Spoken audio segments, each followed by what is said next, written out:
ఓం Shri Sairam.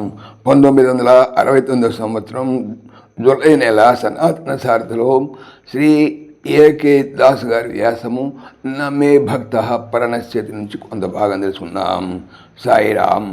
Miracles అంటే మహిమలు అంటే నాకు ఇష్టము. వాటిని తిలకించుట నాకు ఎంతో ఇష్టము. అవి నాకు ఆనందాతిశయములను చేకూర్చును. మహిమలు జరిగినప్పుడు ప్రపంచములో దేవునికి అలవి కానిది లేదు అని భావించి ఆనందించేదను. మహిమను చూచినప్పుడు కానీ దాని గురించి విన్నప్పుడు కానీ దేవుడు నా వద్దనే ఉన్నట్లు, నా కండ్ల ముందట ఉన్నట్లు అవగాహన చేసుకుంటాను. దేవుడు మాత్రమే మహిమలను చేయగలడు. మానవ మాతృలు ఇంద్రజాలములను మాత్రమే చేయగలరు. మ్యాజిక్ ఆహ్లాదకరమైన భ్రమను మాత్రము కలిగించును. దానిలో ఏ విధమైన స్థిరత్వము లేదు. కానీ భగవాన్ బాబా వారు చేయి మహిమలకు శాశ్వతమైన విలువ కలదు.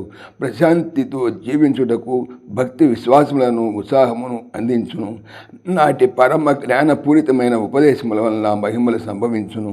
ప్రేమ, సత్యము, ఆనందము కలిగిన శక్తి యొక్క మహిమలు సత్య ప్రేమానంద పూరితముగానే విరాజిలును. దేవుడు మానవ రూపమున అవతరించిన అదే ఒక మహిమ కదా. ఆ మహిమ యొక్క ఆధారంతో ఇంకను చాలా మహిమలు జరుగుట తథ్యం.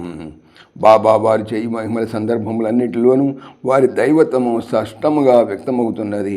వారు మానుష దేహం ధరించిన మాధవులను సత్యమును మనము మరవకూడదు.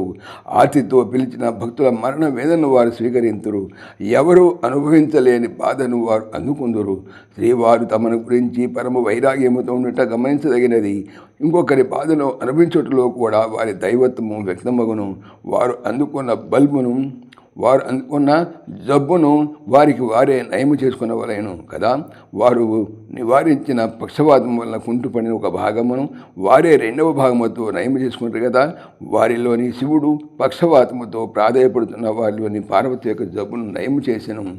భారతదేశంలో మహిమల పరంపరలు, అవతార కథల్లో అసంఖ్యాకములు. మానవాకృతిలో ఉన్న అవతార పురుషులు మానవానీకమునకు గుణపాఠముగా పరిగణింపబట్టకు ఈ మహిమలను చేసిరి అని రామాయణ, మహాభారత, భాగవతం చాటుతున్నవి.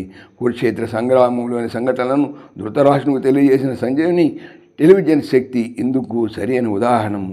కృష్ణద్వైపాయనుడు శ్రీకృష్ణ సంకల్పం వలన సంజయునికి జ్ఞాన దృష్టిని, జ్ఞాన శ్రవణమును ప్రసాదించినందువలన సంజయుడు సమరభూమిలో ఏమి జరుగుతున్నదో దాన్ని చూడగలుగుటేగాక వీరుల సంభాషణలు విని సమరములోని సంఘటనలను శ్రీకృష్ణ పరమాత్మకు అర్జునికి మధ్య జరిగిన సంభాషణతో సైతము చెప్పడం మొదలుపెట్టాను. సంజయుడు ఈ రీతిలో చెప్పిన వృత్తాంతం నుండియే అమరమైన గీత లభించెను. దివ్య స్వరూపుడైన వేదవ్యాసుని మహిమాద్భుతము ద్వారా లోకమునకు గీత దొరికినది. దైవశక్తికి గీత నిదర్శనము. నరసింహుడు అనే దివ్య రూపము స్తంభమును ఉద్భవించి హిరణ్యకశిపుని నిర్మూలము చేసి భక్తుని రక్షించిన తీరు కూడా దైవశక్తి కాక మరి దీనికి దైవశక్తికి వేరొక నిదర్శనం ఇదే. సాయిరాం సశేషం. పవిత్రమైనటువంటి భాగవతం చెప్పేది ఏమిటి? బాగా అవుతాము అనే. ఓం శ్రీ సాయిరామ్. ఈ ఛానల్కి సంబంధించినటువంటి పూర్తి సమాచారము డిస్క్రిప్షన్లో చూడవచ్చును. సాయిరామ్. సమస్తలోకాః సుఖినో భవంతు. సమస్తలోకాః సుఖినో భవంతు. సమస్తలోకాః సుఖినో భవంతు. ఓం శాంతి శాంతి శాంతి.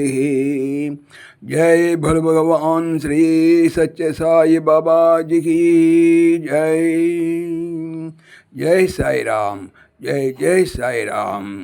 ఆత్మీయులకు మనవి, ఈ ఛానల్తో పాటుగా లెరన్ భగవద్గీత లైవ్ గీత అనేటువంటి మరొక భగవద్గీత ఛానల్ను నా చేత స్వామి చేయిస్తున్నారు.